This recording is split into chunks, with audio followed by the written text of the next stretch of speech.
Schools of Sociological Theory. Today we have a very interesting theory, and the theory is the conflict theory.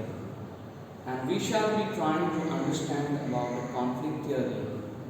Firstly, as to what is this theory, who put forth this, who are the initial contributors to this, and later on we shall be just trying to highlight on that who are the important modern contributors to the conflict theory.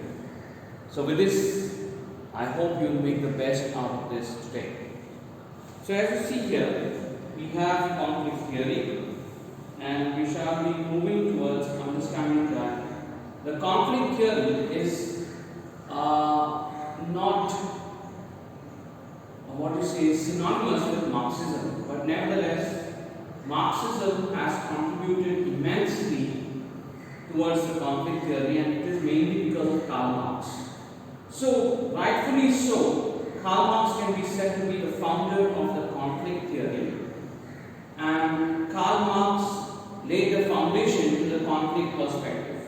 Now, at the core of conflict perspective is that power is the core of all social relationship, and what we see is that nevertheless Marxism, much like the conflict theory, but power is gained through economics. So the entire focus of Marxism is that power is gained through economics, and there is a thin underlying, one would say, not difference, but the focus. So conflict perspective is rather a very broad perspective that does not only look into the economic aspect contributing to your power, but also other aspects that could give you power. But at the same point of time, the focus is on who is exploited at the cost of whom, and who are the exploiters and who are the exploited. So basically it boils down to this thing that it is characterized by an economic struggle between the haves and the have-nots. Going further, this particular perspective is a good alternative to functionalism, because functionalism many times looked at status quo, looked at everything as very static, as we saw previously when we talked about functionalism, that we looked at society like a freeze river. And thus you see that this is a very important alternative towards looking at society, and it's an important alternative to functionalism as well. Going further, we see that it is more of a macro sociological perspective rather than a micro one, and it is just like functionalism, which is again a macro perspective which can be applied to different societies. Similarly, we see that conflict perspective can be also applied to different societies in different parts of the globe, as well as it can be applied to different aspects of the societies through this perspective. Now, the major focus here is on resentment and hostility, that they are the constant elements of society.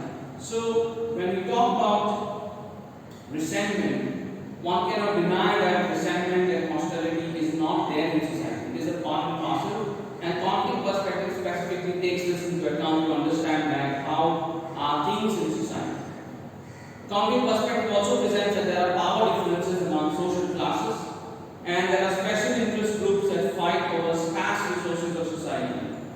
Now, interest groups fight to gain advantage over the others. For example, the resource of oil is very scarce, but you find that there are many interest groups that are fighting over this oil as a resource in the Middle East, and you find that now there is a conflict taking place because of this, not only in the societies of the Middle East, but also other Western powers that are involved in the control of this oil as a scarce resource.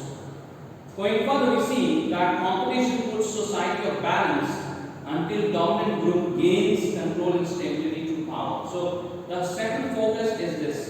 That is what we see in the conflict perspective. Now, going further, the major influences of the conflict perspective we shall see here is beginning with Karl Marx, as I stated earlier, that he can be rightly called as the founder of this perspective. And you see Karl Marx played an instrumental role in talking about there are certain elements in society that was not found in the 19th century Europe.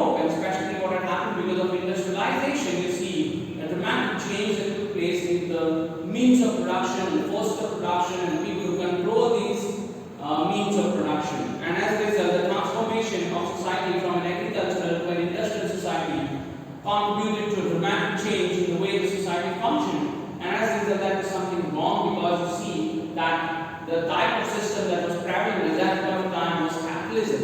And capitalism contributed to the exploitation of people, because capitalism was governed by a handful of people who exploited the others, and they became richer at the cost of them. So this is the core of Karl Marx, and you see that Karl Marx talks about the class struggle. Karl Marx talks about trying to combine material and ideal factors or structural and cultural factors that contributed to this change. You see, Karl Marx talks about the two-class system that existed: the bourgeoisie, the owners of the means of production, and the proletariat, the workers.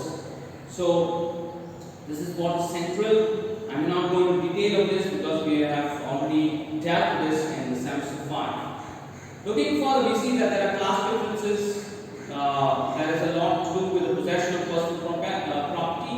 He believed that the exploiter would become conscious and unite, and that would lead to communism, and finally the elimination of class struggle. The main ideas behind communism are stated in the Communist Manifesto, which he published.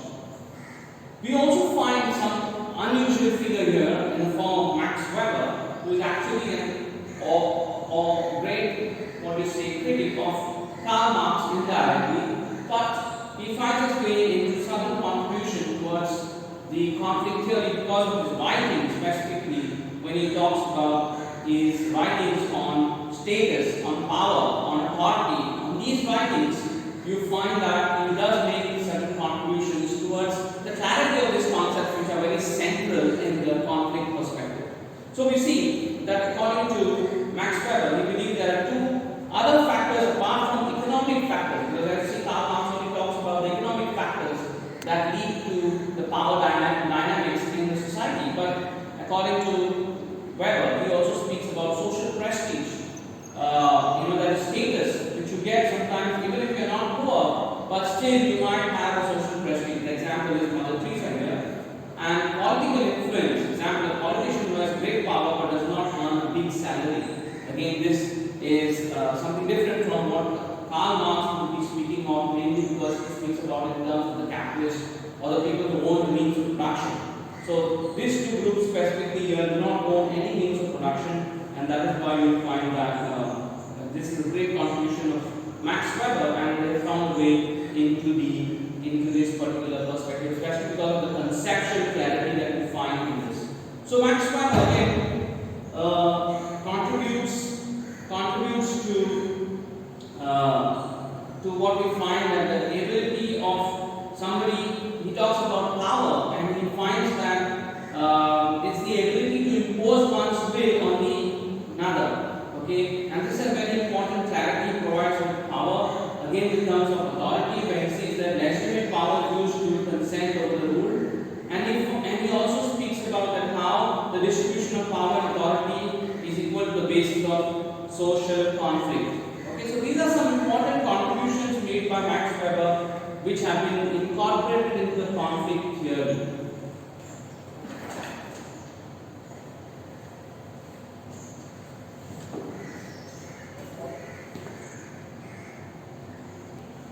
So further we see that if the power is, or if the authority is not recognized as legitimate, that's the time when the conflict happens. And therefore this is a very interesting point that is provided by Max Weber. And in a way, like it gives us clarity about these concepts of authority, okay, the concepts of power, and how these are very central in the idea of social conflict. Going further, we see that Weber does try to make a point about power, and he talks about three types of authority that are central to this: the rational legal, the traditional, and the charismatic.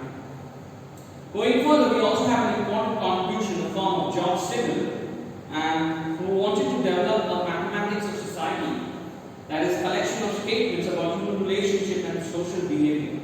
Now he disagreed with Marx that social classes are formed horizontally and there are differences in power opinions within each group. So that means that Karl Marx, as he says, that people move from a certain class in a very horizontal manner may not be true. That's what George Simmel presents. Now his concepts and contributions would be that he rejects the organic theory just like the rest of them, and he also cites some individuals' interactions rather than societies being interdependent of people and they contributed to the whole. So the most important relationship is between leaders and followers and superiors and subordinates. So George Simmel talks about that how it is important to have leaders, okay, how it is important to have somebody superior and people to follow or people to be subordinate, because he finds that there is a reciprocal relationship between the superordinate and the subordinate. So this is a good point which George Simmel makes, because we see that that these are considered to be the main pointers towards conflict. So he also believed that social action always involves harmony and conflict, love and hatred. He talks about secrecy and he talks about things like that are usually in conflict, that you find that is the initiation creates hierarchy. So hierarchy is a very important point when we talk about conflict again.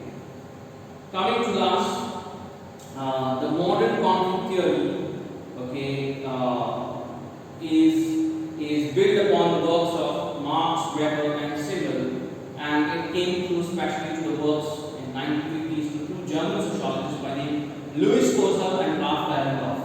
So this will be going much in detail to understand now both Louis Kozel and Ralph Dahrendorf and their contributions towards conflict theory. But to conclude today, the conflict theory is a good alternative to the functionalist perspective of looking at society, and especially looking at society in a dynamic form. And when we talk about sociology, it is important that we have multiple perspectives, and that is why the conflict perspective is